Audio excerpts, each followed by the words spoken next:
तो गाइज आप जो न्यू एस्पेरेंट हैं, आप क्लास 11 का जो है एग्ज़ाम देने जा रहे हैं, तो मेरे तरफ से जो है बहुत बहुत शुभकामनाएं।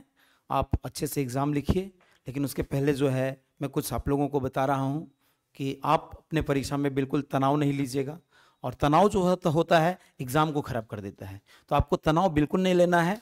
और मैं कुछ सेट्स जो है, जो आने वाले क्वेश्चन, संभावित क्वेश्चन है, मैं उसके बारे में बताने जा रहा हूं। हो सकता है बहुत सारा क्वेश्चन इसमें आपको मिल जाए, तो आप एक बार जरूर इसको देखिए और अपने दोस्तों को भी दिखाइए, उनको आप भेज दीजिए ताकि वो देख के उनको भी फायदा मिले। तो शुरुआत करते हैं हम लोग। देखिए, पहला प्रश्न है, कहता भूगोल शब्द का प्रयोग किसने किया। ये जो भूगोल वर्ड है, भूगोल, ज्योग्राफी, इस शब्द का सबसे पहले प्रयोग किस भूगोलवेत्ता ने किया? तो इसका गाइस आंसर होगा इरेटोस्थानीज होगा। आंसर ये होगा, क्या होगा? Answer A. इसका आंसर हो जाएगा इरेटोस्थानीज। ये जो भूगोल वर्ड है, भूगोल शब्द का सबसे पहले प्रयोग जो है एक ग्रीस का एक महान भूगोलवेत्ता था, जिसका नाम क्या था? इरेटोस्थानीज। इसको भूगोल का जन्मदाता भी बोला जाता है। दूसरा प्रश्न यह है, डोडा बेटा चोटी निम्नलिखित में से कौन सी पहाड़ी श्रृंखला में स्थित है? डोडा बेटा, ध्यान रखिए, कभी कभी इसको दोदा बेटा भी बोलता है। डोडा बेटा या दोदा बेटा, आप अंग्रेजी में लिखिएगा तो आप दोनों पढ़ सकते हैं, डोडा बेटा बोलिए या दोदा बेटा बोलिए। तो ये जो दोदा बेटा चोटी जो है, कहता निम्नलिखित में से कौन सी पहाड़ी श्रृंखला में स्थित है? तो आपको यह जानकर आश्चर्य होगा कि दक्षिण भारत में जो ज्यादा जो ऊंची चोटियां हैं, दो ही है। एक उसमें से दोदा बेटा है और दूसरा जो है आपका अनाईमुदी है। लेकिन यहां पूछ रहा है दोदा बेटा के बारे में पूछ रहा है। तो दोदा बेटा जो है, जहां पे पूर्वी घाट और जहां पे पश्चिमी घाट, ध्यान दीजिए, आप इस मैप के माध्यम से जरूर समझ जाएंगे। देखिए, ये भारत का प्रायद्वीपीय भाग का ये मैप है। आप देखिए, इधर से जो कटा छटा भाग आया है ये पूर्वी घाट रेंज है, और इधर से जो बिल्कुल इस तरह से आया है ये पश्चिमी घाट है। ये क्या है? ये पूर्वी घाट है, और ये जो है आपका पश्चिमी घाट है। ये इसको सह्याद्री के नाम से भी जाना जाता है, इसको पूर्वी घाट के नाम से जाना जाता है। और ये दोनों का जो मिलन स्थल है, ये जगह, यहां पे जो है, इसी जगह पे है नीलगिरी हिल। क्या है? नीलगिरी हिल। ध्यान रखना, क्या है? नीलगिरी हिल। तो ये गाइस जो दोदा बेटा चोटी जो है, इसी नीलगिरी हिल पे है। किस राज्य में? यदि पूछ देगा भाई किस राज्य में है, तो आप देखिए, इधर से इधर ये केरल है और इधर से इधर तमिलनाडु है। तो यदि राज्य भी वहां पूछ दे कि बताइए दोदा बेटा जो पर्वत चोटी है वो किस राज्य में है, तो आपका तुरंत उत्तर हो जाएगा तमिलनाडु। यदि पूछेगा किस पर्वत पर है, तो सीधा सीधी आपका उत्तर हो जाएगा नीलगिरी। नीलगिरी कहां पे? तमिलनाडु में है, कर्नाटक में है और केरल के आसपास के क्षेत्रों में है। लेकिन वो जो चोटी दोदा बेटा है कहां पे है? आपका तमिलनाडु में है। ये हो गया। अगला आप देखिएगा, इस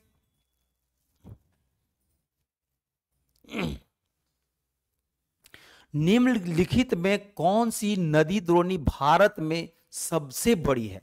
आखिर समझना पड़ेगा। कहता है निम्नलिखित में कौन सी नदी द्रोणी, ये ध्यान रखना है। क्या कहता है? ये नदी द्रोणी, ये जानना है नदी द्रोणी है क्या आखिर। नदी द्रोणी कहते हैं किसको? तो नदी द्रोणी वह क्षेत्र होता है जिसमें कोई नदी के द्वारा, किसी नदी के द्वारा, मतलब उसमें मिलने वाली नदियों का जो पानी है वो बहा करके समुद्रों तक ले जाया जाता है। तो जिस जिस क्षेत्र से उस नदी में, उसमें से कोई मतलब मुख्य नदी होती है और उसके बाद उसमें मिलने वाली सारी क्या होती है? सहायक नदियां। तो सहायक नदियां अपना पानी कहां से लेती है, और लेते हुए उसके बाद मुख्य नदी में मिलती है और जाकर के किसी समुद्र में जाकर अपने पानी को क्या करती है? उड़ेल देती है। तो पूरा क्षेत्र का पानी जो उस मुख्य नदी में आता है, वो पूरे क्षेत्र को क्या बोला जाता है? नदी द्रोणी। अब ये पूछ रहा है कि बताइए निम्नलिखित में कौन सी नदी द्रोणी भारत में सबसे बड़ी है? यानी largest river basin in India. तो ये जो है गंगा इसका आंसर होगा। क्या होगा दोस्त? गंगा। ये गाइस गंगा इसका आंसर होगा। गंगा का जो आपका अपवाह क्षेत्र जो है 8,61,000 किलोमीटर स्क्वायर क्षेत्र में फैला हुआ, 8,61,000 किलोमीटर स्क्वायर में फैला हुआ है। यानी भारत में यदि सबसे बड़ी नदी द्रोणी है और यह तो सबसे बड़ी लंबी नदी है, तो कौन सी नदी है? गंगा। इसकी लंबाई आपको जानकर आश्चर्य होगा, सिर्फ भारत में जो है 2510 किलोमीटर बहती है। उसके बाद जो है बाद बाकी आप जानते हैं सिंधु जो है सेकंड लार्जेस्ट रिवर बेसिन है इंडिया का। ये दूसरा बड़ा है, पहला इसका हो जाता है, दूसरा इसका हो जाता है। इसका जो अपवाह क्षेत्र है लगभग 3,20,000 स्क्वायर किलोमीटर है। उसके बाद आपका जो है ब्रह्मपुत्र है, ये दूसरा बड़ी नदी बेसिन है, तीसरा बड़ी नदी बेसिन है, और इसका जो अपवाह क्षेत्र जो है आपका 2 लाख स्क्वायर किलोमीटर है। इस हिसाब से जो है आपका क्या कहता है कि लार्जेस्ट में आ जाएगा गंगा। तो गंगा कहां से निकलती है आपको ये पता होगा। गंगा जो है गंगोत्री हिमालय से निकलती है। हिमालय की एक नदी है गंगा, हिमालय नदी है और गंगोत्री से निकलती है। अगला क्या है? पृथ्वी की उत्पत्ति से संबंधित ज्वारीय परिकल्पना का प्रतिपादन किसने किया? ध्यान दीजिए, कहता है कि पृथ्वी की उत्पत्ति से संबंधित ज्वारीय परिकल्पना का प्रतिपादन किसने किया? एक भूगोलवेत्ता है जो पृथ्वी की उत्पत्ति के बारे में बताया और ये परिकल्पना प्रतिपादित किया। इसका नाम क्या है? ज्वारीय परिकल्पना। और इस ज्वारीय परिकल्पना का जो प्रतिपादन जो है आपका एक जर्मन जो है भूगोलवेत्ता था जिसका नाम था जेम्स जीन्स। ये सर जेम्स जीन्स ने, यदि पूछ दे पृथ्वी की उत्पत्ति से संबंधित ज्वारीय परिकल्पना का प्रतिपादन किसने किया, तो उत्तर क्या होगा? Sir James Jeans. लेकिन इसमें बाद में जाकर के जेफरीज महोदय इसको क्या किए थे? सुधार किए थे। लेकिन जो परिकल्पना का जो प्रतिपादन जो शुरुआत किसने किया था? तो सर जेम्स जीन्स। फिर अगला क्वेश्चन है गाइस, देखिए कहता पृथ्वी के क्रोड पर कौन से 2 पदार्थ पाए जाते हैं? अब ये पहले ध्यान देना पड़ेगा कि भाई पृथ्वी का क्रोड कहां होता है। तो आप ये जरा सा गौर कीजिए इस तरह से, ये पृथ्वी जो है क्या है? ये पृथ्वी पूरा क्या है? गोलाकार है। अब यदि पृथ्वी के अंदर तक यदि हम काट के इसका जो ये पॉइंट है यहां तक यदि हम जाएं, ठीक है, तो यहां इस क्षेत्र की बात कर रहा है, इसको बोलते हैं पृथ्वी के बीच के भाग को क्या बोला जाता है? क्रोड बोला जाता है। क्या बोला जाता है? हम लोग क्रोड बोलते हैं। कहता है ये क्रोड जो है ये किन किन चीजों से मिलकर बना हुआ है? पृथ्वी का जो आंतरिक भाग, जो बीच का जो क्षेत्र है, बीच का जो एरिया है, किन तत्वों के मेल से बना हुआ है? तो इसमें पूछ रहा है क्या भाई? कहता है तांबा तथा लोहा से मिलकर बना हुआ है, या निकिल तथा तांबा से मिलकर बना हुआ है, निकिल तथा लोहा से मिलकर बना हुआ है, लोहा तथा चूना पत्थर से मिलकर बना है। देखिए आप पढ़े होंगे सियाल, सीमा और निफे। जो पृथ्वी का जो ऊपरी प्रपट्टी है ये, इसको हम लोग क्या बोलते हैं? सियाल बोलते हैं, SIAL। ये बीच का जो पार्ट होता है या तो उसके जस्ट नीचे का पार्ट जो इसको हम लोग ये बोल सकते हैं, इसको बोलते हैं सीमा बोलते हैं। क्या बोलते हैं? सीमा बोलते हैं। सियाल, सीमा, और इसको बोला जाता है क्रोड जो बना हुआ है ये नीफे से बना हुआ है। किससे बना हुआ है? नीफे से। सियाल का मतलब होता है सिलिका और एल्युमिनियम, सीमा का मतलब होता है सिलिका और मैग्नीशियम, और नीफे का मतलब होता है निकेल और फेरम। तो इसका मतलब क्रोड की बात कर रहा है, तो यहां सीधा पता चल रहा है कि जो क्रोड है पृथ्वी का ये किससे बना हुआ है? निकेल तथा लोहा का, निकेल एंड आयरन का बना हुआ है। गाइस इसका आंसर हो जाएगा सी। यदि पूछेगा कि पृथ्वी के क्रोड पर कौन से 2 पदार्थ पाए जाते हैं, तो इसका सीधा उत्तर हो जाएगा निकेल तथा लोहा, यानी ऑप्शन सी हो जाएगा। अगला क्वेश्चन कहता है कि निम्नलिखित में से कौन सा स्थान भारत में सबसे ठंडा है? वैसे तो आप लोग सब जानते हैं कि भारत जो है यहाँ पे गर्मी के दिनों में भी जो श्रीनगर है आपका, या जम्मू कश्मीर राज्य है, लेह लद्दाख है, वहां गर्मी के दिनों में भी क्या पाया जाता है, बहुत ज्यादा ठंडा पाया जाता है। लेकिन उस जम्मू कश्मीर राज्य में कौन सा ऐसा क्षेत्र है जहां सबसे ठंडा पाया जाता है? क्योंकि उस पहाड़ी इलाके में बहुत सारे राज्य हैं, इसमें हिमाचल प्रदेश आ गया, उत्तराखंड आ गया, बहुत सारे राज्य हैं उधर। उधर आप यदि पूरब में चले जाएंगे तो आपका सिक्किम वगैरह आ गया।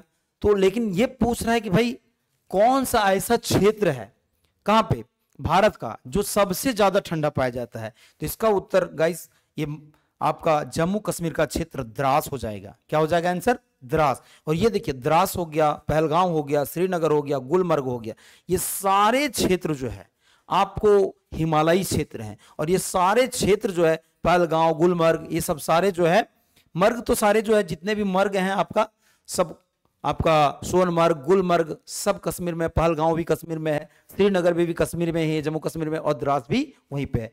तो यदि पूछेगा कि निम्नलिखित में से कौन सा स्थान भारत में सबसे ठंडा है, तो गाइस इसका आंसर हो जाएगा द्रास। अब देखिए अगला क्वेश्चन कहता है प्रादेशिक भूगोल किस विद्वान द्वारा प्रतिपादित किया गया? अब हम इसका पिछले वीडियो में आपको बताए थे कि ज्योग्राफी को, भूगोल को सही ढंग से पढ़ने के लिए हम लोग क्या करते हैं कि उसको वर्गीकरण करते हैं। तो बड़े बड़े विद्वानों ने उसको जो है वर्गीकरण किया, इसलिए किया कि ताकि हम लोग उसको सही ढंग से ज्योग्राफी का अध्ययन कर सके। तो क्या है, उसको दो शाखाएं विकसित हुई, एक हो गया प्रादेशिक भूगोल और दूसरा हो गया क्रमबद्ध भूगोल। तो क्रमबद्ध भूगोल के बारे में पिछला जो वीडियो है उसमें हम बताए थे कि क्रमबद्ध जो भूगोल का जो विद्वान थे, जो क्रमबद्ध भूगोल के बारे में बताए थे आपका, उसके बारे में हम बताए थे। और लेकिन ये जो है प्रादेशिक भूगोल जो है किस विद्वान द्वारा प्रतिपादित किया गया? तो सीधा प्रादेशिक जो भूगोल है ये कार्ल रीटर जो है जर्मन का एक महान भूगोलवेत्ता थे। और ये प्रादेशिक भूगोल, इसमें क्या होता है कि जो भूगोल होता है, जितने भी भौगोलिक तत्व होते हैं, भौगोलिक तत्वों को मतलब इस तरह से अध्ययन किया जाता है कि किसी क्षेत्र के एक इकाई को अलग कर लिया जाता है, अलग करने के बाद उसके जितने भी भौगोलिक तत्व हैं, ठीक है, तो उस भौगोलिक तत्व को क्या करता है कि सारे का अध्ययन करता है। तो किस भूगोल में? प्रादेशिक भूगोल के द्वारा किसी क्षेत्र का एक इकाई को लिया जाता है, उसके जितने भी भौगोलिक तत्व होते हैं उसको उसमें अध्ययन किया जाता है। अगला आप देखिए,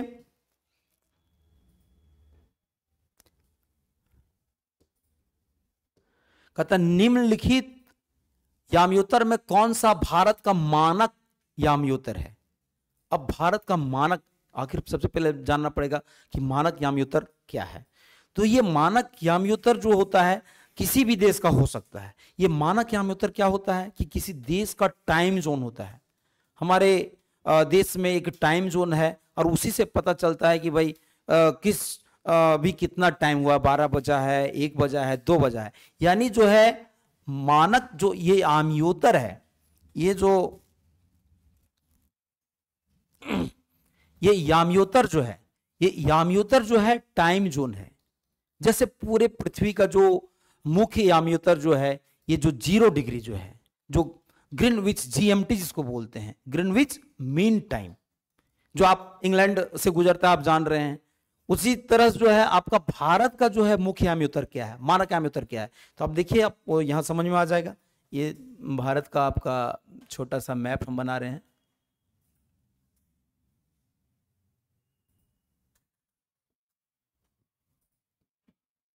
ये देखिए,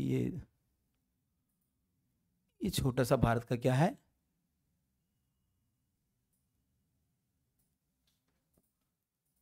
ये मैप है। अब इस मैप में कहता है मुख्य याम्योत्तर। देखिए ये जो बीचों बीच क्षेत्र होता है, देखिए यहां से गुजरा है मुख्य याम्योत्तर, इस तरह से ये इसको जो है पश्चिम और पूरब, ये यहां से यहां और यहां से यहां का जो दूरी है, ये दोनों बराबर है। तो ये इसी को हम लोग क्या बोलते हैं, एक मुख्य याम्योत्तर जो है देशांतर रेखाएं होती है। और ये जो है इसका आंसर है 82.5 डिग्री पूरब। ये ध्यान दीजिए, ये यदि पूछेगा कि निम्नलिखित याम्योत्तर में कौन सा भारत का मानक याम्योत्तर है, तो इसका आंसर हो जाएगा गाइस 82 डिग्री 30 मिनट इसका आंसर हो जाएगा। और ये जो है 5 राज्यों से गुजरता है। तो सबसे पहला जो है ये 5 राज्य किस किस राज्य से गुजरता है, तो आपका हो गया यूपी, दूसरा हो गया एमपी, तीसरा हो गया सीजी यानी UP Uttar Pradesh, MP Madhya Pradesh, CG मतलब छत्तीसगढ़, उसके बाद उड़ीसा हो गया, क्या हो गया, उड़ीसा हो गया, और एपी हो गया यानी आंध्र प्रदेश।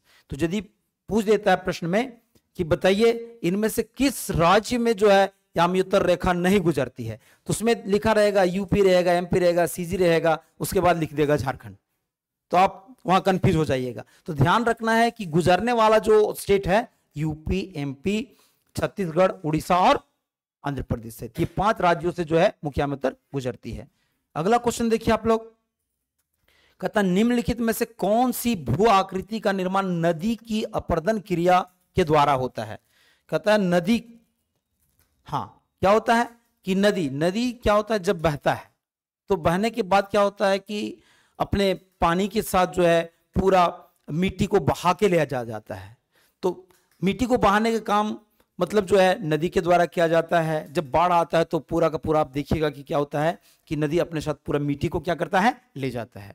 उसी तरह से जब आप चले जाएंगे जहां पे रेगिस्तान है, वहां जब हवाएं चलती है तो हवा के द्वारा जो क्या होता है पूरा बालू या धूल जो है एक जगह से उठ के दूसरे जगह चल जाता है। लेकिन यहां क्वेश्चन पूछ रहा है मृदा का, सॉरी इसमें क्वेश्चन पूछा निम्नलिखित में से कौन सी भू आकृति का निर्माण नदी की अपर्दन, यानी नदी के द्वारा जो है, नदी जो मिट्टी को काटती है तो किस आकृति का निर्माण होता है, उसका कौन सा होता है।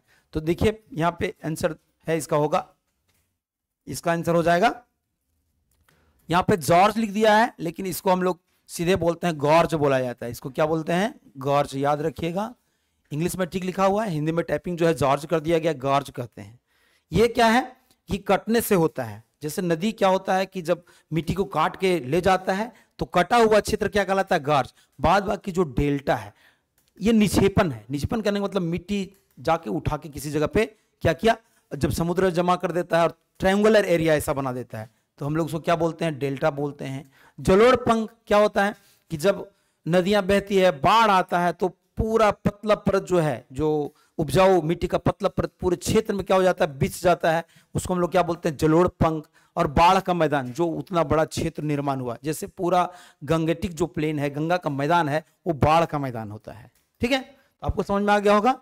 यदि पूछेगा निम्नलिखित में से कौन सी भू आकृति का निर्माण नदी की अपर्दन क्रिया के द्वारा होता है, तो गाइस इसका आंसर हो जाएगा गॉर्ज का। ये सब निक्षेपण का परिणाम है, डेल्टा, जलोढ़ पंख और बाढ़ का मैदान। यानी मिट्टी को काटने के बाद जब जमा कर दिया जाता है उससे डेल्टा बनता है, जलोढ़ पंख बनता है और बाढ़ का मैदान बनता है। लेकिन कटने से क्या बनता है, गॉर्ज बनता है। ये समझ में आ गया। अगला आप देखिए,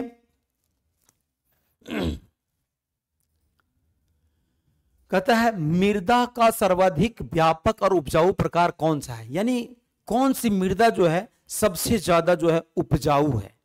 तो आप लोग को पता होगा जलोढ़ मृदा जो है, एलुवियल सॉइल। जलोढ़ मृदा यानी जल के द्वारा जो मृदा बहा के लाई जाती है वो हमारे देश की सबसे ज्यादा जो है उपजाऊ मृदा होती है। और जितना भी जो है गंगा का मैदान का जो निर्माण हुआ है जलोढ़ मृदा से हुआ है। और आप देखेंगे कि गंगा का जो मैदानी क्षेत्र है जिसमें आपका यूपी आ गया, बिहार आ गया, बंगाल आ गया, ये जो राज्य है ये खेती करने में अग्रणी राज्य है। और इसलिए अग्रणी है क्योंकि जो है यहाँ पे एलुवियल सॉइल मिलता है, जलोढ़ मृदा मिलता है जो काफी उपजाऊ होती है।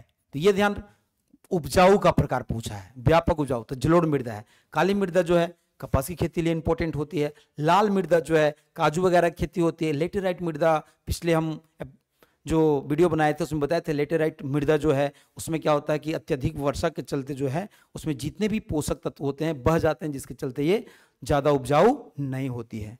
फिर आगे चलिए देखिए, कहता है निम्नलिखित में से कौन सा सबसे छोटा महासागर है। अब पूरे पृथ्वी पर जो है मुख्य रूप से 5 महासागर है, उस 5 महासागर में सबसे छोटा महासागर कौन है ये पूछ रहा है। आर्कटिक महासागर, प्रशांत महासागर, उसके बाद अटलांटिक महासागर और हिंद महासागर। तो देखिए सबसे बड़ा महासागर यदि यहाँ पे बोला सबसे छोटा, तो सबसे छोटा तो गाइस हो जाएगा आर्कटिक महासागर। क्या हो जाएगा, आर्कटिक महासागर, जो उत्तरी पृथ्वी का जो उत्तरी ध्रुव है, उत्तरी ध्रुव के पास अवस्थित है। सबसे नंबर 1 का बड़ा ये हो गया। नंबर दूसरा बड़ा ये हो गया, ये तीसरा बड़ा ये है, और चौथा जो है हम लोग उसको क्या बोलते हैं, अटलांटिक ओशियन जो बोलते हैं। ये चौथा जो है आपका ध्यान रखना है, ये चौथा इसका नाम है अटलांटिक ओशियन, अटलांटिक महासागर, अटलांटिक महासागर। तो ध्यान देना है, इसमें पूछा है कि सबसे छोटा महासागर कौन है, ये 5वें नंबर का महासागर है, ये सबसे छोटा 5वें नंबर का महासागर है।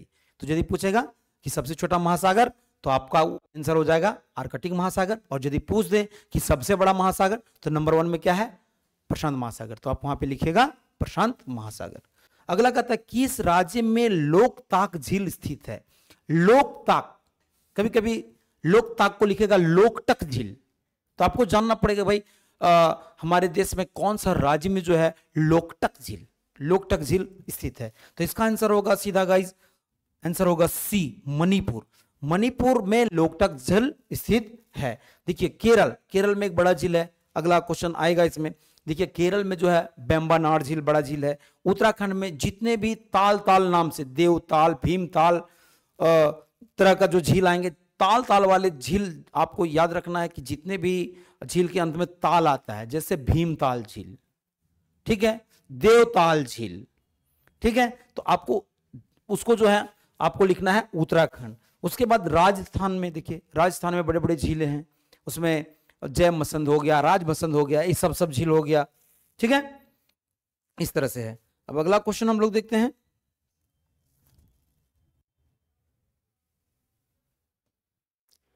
कहता निम्नलिखित में से कौन सी गैस सूर्य से आने वाली हानिकारक पराबैंगनी किरणों से बचाती है।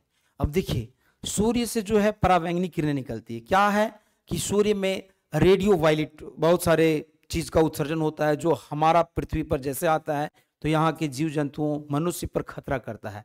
तो एक सुरक्षात्मक कवच पृथ्वी के ऊपर जो है, पृथ्वी का वायुमंडल में एक क्या है, सुरक्षात्मक कवच है, और वो कवच जो है हमको अल्ट्रा वायलेट जो रेज होता है, सूर्य से निकलने वाला जो पराबैंगनी किरणें है, उससे रक्षा करती है। तो भाई कौन सी वो चीजें हैं, वो कौन सी गैस है, ये कौन सी गैस है, ये ध्यान रखना है।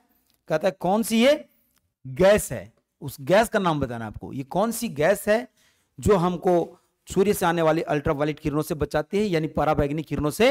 ये पराबैंगनी, देखिए ध्यान देखिए, इन किरणों से बचाती है। तो इसका देखिए ये ओजोन है, देखिए ये O3 नाम की गैस है, ये हमको जो है सूर्य से आने वाले जो अल्ट्रावायलेट किरणें होती है उससे हमारी रक्षा करती है। देखिए नाइट्रोजन हमारे वायुमंडल का मुख्य गैस है, ये जो है हमारे वायुमंडल में जो है 78% है। ऑक्सीजन जो है आप जान रहे हैं कि 20.95 यानी लगभग 20% है, और कार्बन डाइऑक्साइड जो है ये मुख्य ग्रीन हाउस गैस है, और इसका मात्रा जो है 0.03% है, आपको याद रखना होगा। कहता है निम्नलिखित में से कौन जैव मंडल में सम्मिलित है। जैव मंडल में सम्मिलित पूछ रहा है, तो देखिए जैव मंडल में कौन सा सम्मिलित है भाई। कहता है सबसे पहले जानना पड़ेगा आखिर जैव मंडल कहते हैं किसको। तो पृथ्वी का ऐसा क्षेत्र जहां पे जीवों का वास होता है। अब भाई यदि आपसे पूछा जाएगा कि जीवों का वास कहां कहां होता है, तो हम लोग सीधा दिमाग लगाते हैं भाई पृथ्वी पर जीवों का वास है। ऐसा कुछ भी नहीं है, पृथ्वी के अतिरिक्त, पृथ्वी पर तो है, यानी उसको स्थल भाग पर हम लोग सीधा बोल देते हैं, पृथ्वी नहीं बोलते हैं, बोलते स्थल भाग पर जीवों का वास है। ऐसा कुछ भी नहीं है। पृथ्वी के कुछ ऐसे भाग है जहां पे जैसे जलीय क्षेत्र का जो 30 किलोमीटर के इलाका होता है, यानी 30 किलोमीटर का जो है गहराई तक जो है वहां पे जीव पाए जाते हैं। दूसरा ये बता रहा है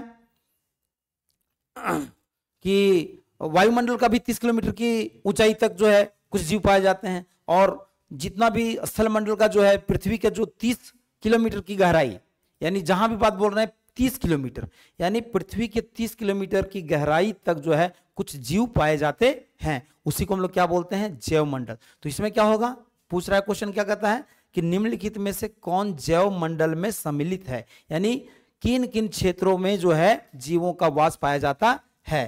तो इसमें क्या कह रहा है कि केवल उसमें पौधे आएंगे, तो नहीं, ये तो होगा ही, केवल प्राणी ये भी होगा, दोनों होगा। कहता है सभी जैव और अजैव जीव। तो अजैव जीव में जैसे मिट्टी जो है जीवों का घर होता है। पानी क्या होता है? जीवों का घर होता है। लेकिन पानी अजैव है, मिट्टी क्या है? अजैव है, ठीक है। लेकिन वो जीवों का वास स्थान है, इसलिए इसका आंसर क्या हो जाएगा? सभी जैव और अजैव, ये जितने भी जो है ऑल लिविंग एंड नॉन जो लिविंग ऑर्गेनिज्म हैं, वो सारे जो है जैव मंडल में सम्मिलित किए जाते हैं। अब आगे देखते हैं।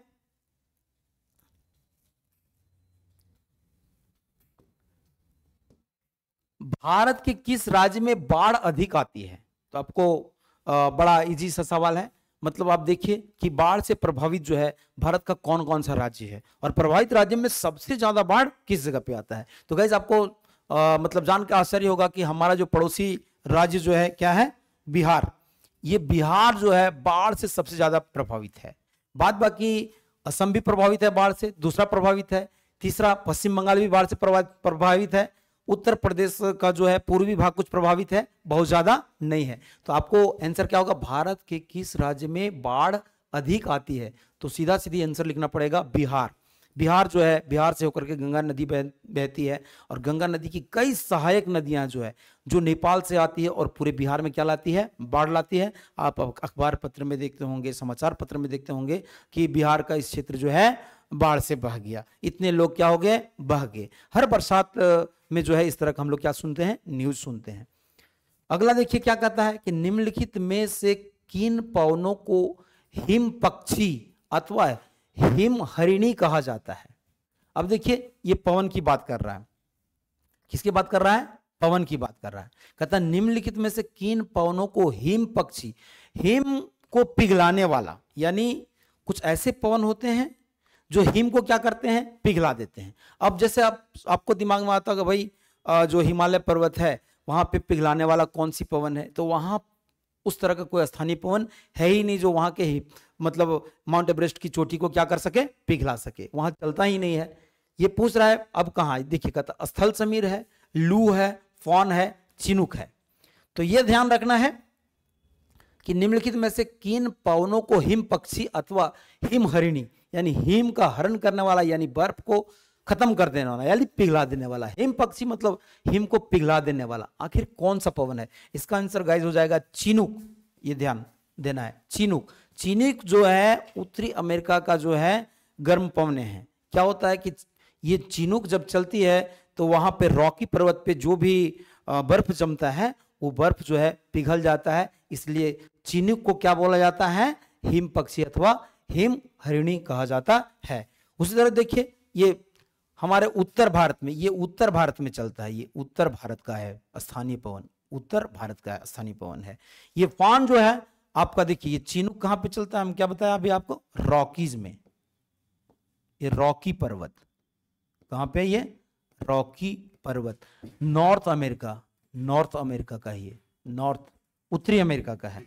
उसी तरह से देखिए ये फॉन आपका जो दिख रहा है, फॉन जो है यूरोप का है। कहां का है? यूरोप का। ये आल्प्स पर्वत, याद रखिए आल्प्स पर्वत पर चलने वाली ये स्थानीय पवन है। तो इस तरह से इसका आंसर क्या हो जाएगा कि हिम पक्षी अथवा हिमहरणी किसके कहा जाता है? तो चिनुक को कहा जाता है। अगला आप देखिए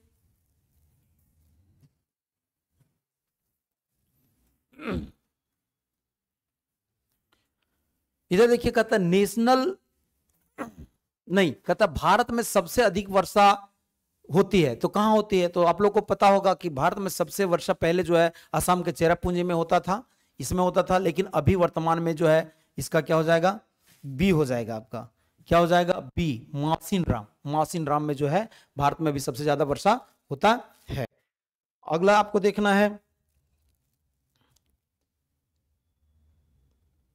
हाँ क्या कहता है? नेशनल पार्क और पशु विहार निम्नलिखित में से किस उद्देश्य के लिए बनाए जाते हैं? नेशनल पार्क जो है मतलब नेशनल पार्क जिसको हम लोग बोलते हैं राष्ट्रीय उद्यान, और क्या कहा रहा है? पशु विहार। तो ये किस उद्देश्य से बनाए जाते हैं? पशु विहार और नेशनल पार्क किस उद्देश्य से बनाए जाते हैं? तो सीधा सीधी बात है कि यहां मनोरंजन करने के लिए नहीं, पालतू जीवों के लिए ये भी नहीं होगा, शिकार करने के लिए। ये अब सबसे पहले देखिए दो तरीका है, आप जिसको जान रहे उसको काट दीजिए, ये नहीं होगा, ये नहीं होगा, ये नहीं होगा, शिकार करने के लिए नहीं होगा। इसका मतलब क्या होगा? संरक्षण करने के लिए, उनको बचाने के लिए जो है मतलब जो है नेशनल पार्क और पशु विहार का को बनाया जाता है। अगला कहता है निम्नलिखित में से कौन सा भारत का पड़ोसी देश नहीं है। आपको पता होगा कि भारत का जो है 2 जो है समुद्री पड़ोसी देश है और 7 जो स्थलीय पड़ोसी देश है। तो आप इस मैप के माध्यम से आपको समझ में आ जाएगा। ये देखिए, हम एक मैप बनाते हैं छोटा सा, उसके बाद इसमें आपको समझ में आ जाएगा।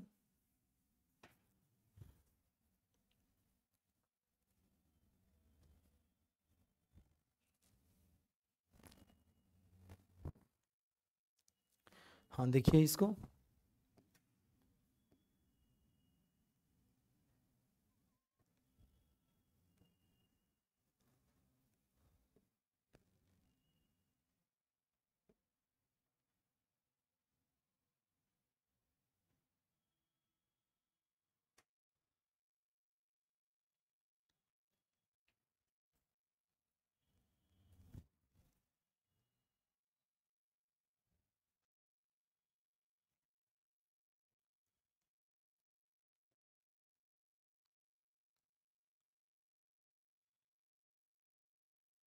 ये है आपका, देखिए ये आपका हो गया पाकिस्तान, ये पाकिस्तान हो गया, पाकिस्तान हो गया, यहाँ अफगानिस्तान है, इधर चाइना है, क्या है, चाइना है, इधर आपका क्या हो गया, नेपाल हो गया, इधर नेपाल है, इधर भूटान है, इधर म्यांमार है, इधर बांग्लादेश है।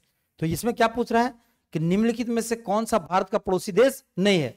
बांग्लादेश पूछता है, थाईलैंड पूछता है, पाकिस्तान पूछता है, अफगानिस्तान। देखिए पाकिस्तान है, इधर अफगानिस्तान है, इधर चाइना है, इधर सब है सब, लेकिन थाईलैंड यहाँ पे इसका आंसर क्या हो जाएगा, बी। तो निम्नलिखित में से कौन सा भारत का पड़ोसी देश नहीं है, आंसर क्या हो जाएगा, बी हो जाएगा। अगला आप देखिए,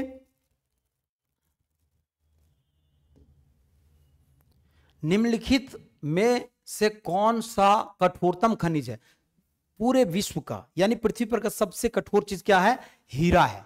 इसका आंसर हो जाएगा आपका हीरा। हीरा इसका काफी ऊंचा अपवर्तनांक भी होता है, यानी उसमें जब किरणें प्रवेश करती है तो जब पास करती है, पास करने के बाद जब मुड़ती है तो बहुत ज्यादा मुड़ती है। तो इसमें क्या है कि निम्नलिखित में से कौन सा कठोरतम खनिज है, इसका गाइस आंसर हो जाएगा हीरा। ठीक है, ठीक है, कहता ज्वार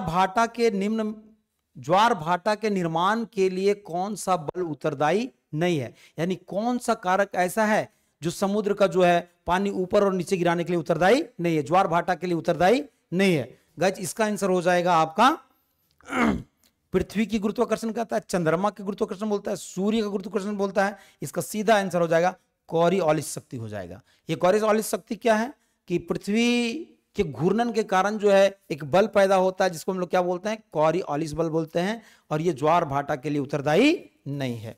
अगला आप देखिए,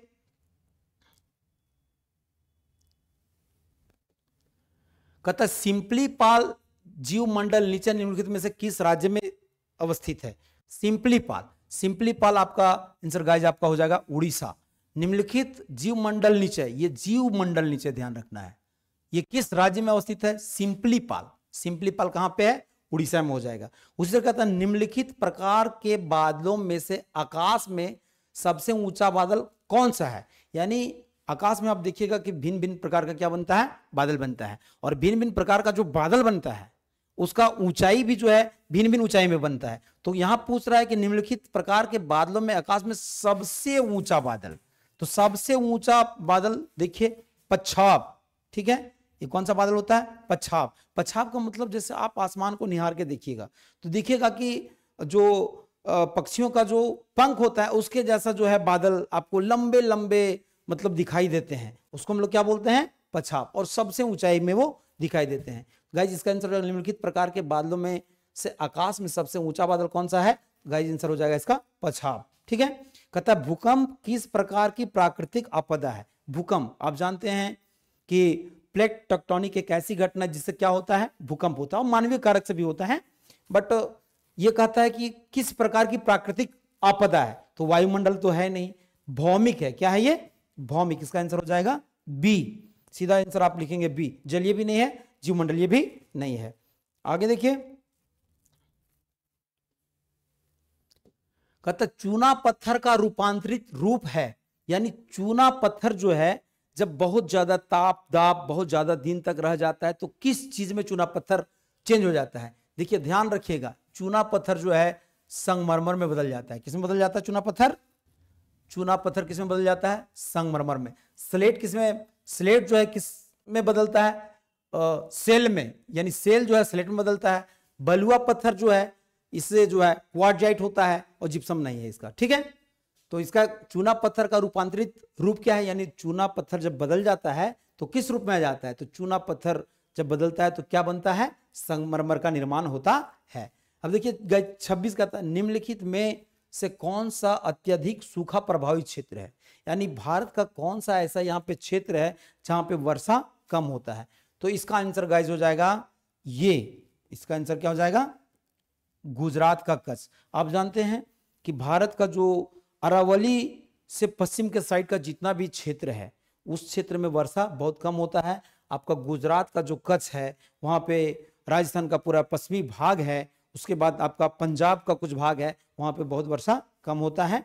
और इसमें साल भर में हमको लगता है कम 60 सेंटीमीटर से ज्यादा वर्षा नहीं होती है। तो यदि पूछेगा कि अत्यधिक सूखा क्षेत्र प्रभावित कौन है, तो आपका क्या आंसर हो जाएगा कि गुजरात का कच्छ। राजस्थान के पूर्वी क्षेत्र में वर्षा होता है, अरावली की पहाड़ियों पे वर्षा होता है, आंध्र प्रदेश का आंतरिक भाग में वर्षा होता है।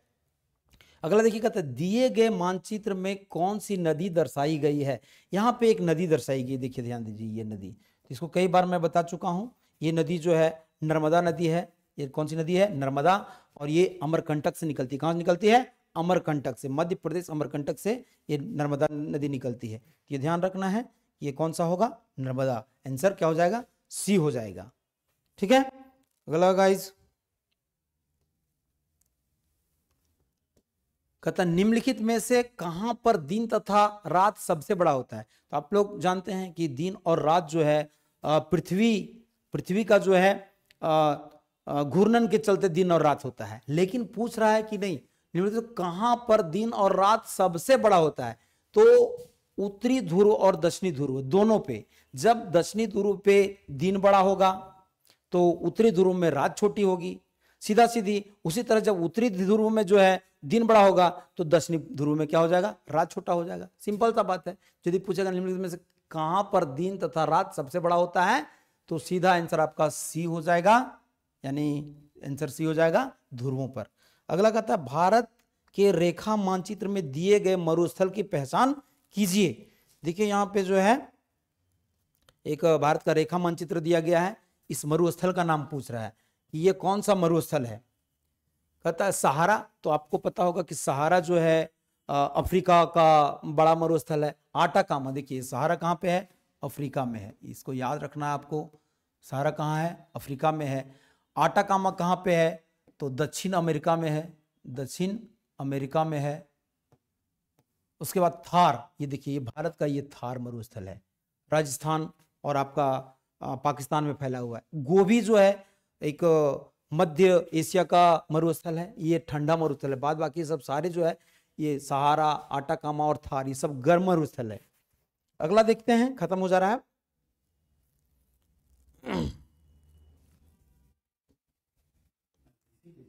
इनमें से कौन सा कारक मृदा निर्माण का जैविक कारक है?